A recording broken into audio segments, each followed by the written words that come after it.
ചില സമയത്ത് എനിക്ക് ഫ്രീഡം വേണം, ശബ്ദങ്ങളിൽ നിന്ന്, പ്രതീക്ഷകളിൽ നിന്ന്, എന്തിനേറെ എൻ്റെ ചിന്തകളിൽ നിന്നെല്ലാം ഒരു സ്വാതന്ത്ര്യം. This is me, Blessing Feba, exploring the world slowly, deeply and simply.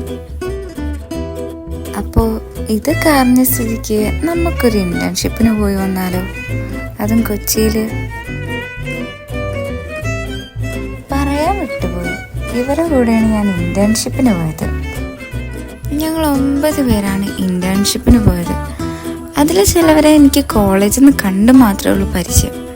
ഞങ്ങൾക്കിടയിലുള്ള ഒരു കണക്റ്റിംഗ് ഫാക്ടർ എന്ന് പറയുന്നത് എൻ്റെ റൂംമേറ്റ് അവരുടെ ക്ലാസ്മേറ്റാണ്.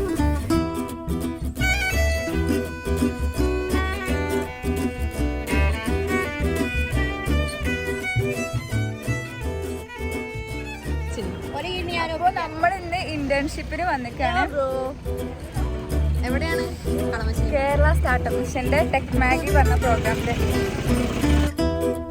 ഇന്റേൺഷിപ്പ് അങ്ങനെ തട്ടിമുട്ടിപ്പോയാലും ഞങ്ങൾക്കിടയിലുള്ള ബോണ്ട് ഒന്ന് സ്ട്രോങ് ആയി.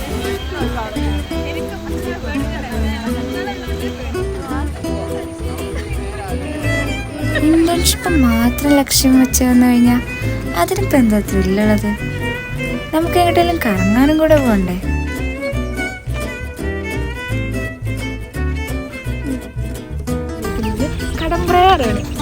കടമ്പ്രയാർ ചേച്ചി, കടമ്പ്രയാർ. Guys, what's that? നന്ദനേച്ചി അവിടെ ആളെ പോയിട്ട് കാണിച്ചു തരാം. ഞാൻ എൻ്റെ ഫാമിലി. ആസ് ഓൾവേസ് നമ്മളുടെ ഇഷ്ടപ്പെട്ടവരുടെ കൂടെ ടൈം സ്പെൻഡ് ചെയ്യുമ്പോൾ സമയം പോകുന്നതേ അറിയില്ലല്ലേ. അത് തന്നെയാണ് ഇവിടെയും സംഭവിച്ചത്. ഞങ്ങളുടെ ഈ 2 ദിവസം എങ്ങനെ പോയെന്ന് ഞങ്ങൾക്ക് ഒരു ഐഡിയ ഇല്ല. അങ്ങനെ ഞങ്ങളുടെ ഇൻറ്റേൺഷിപ്പ് കഴിഞ്ഞു ഓരോരുത്തരും ഓരോ സ്ഥലത്തേക്ക് പോവുകയും ചെയ്തു.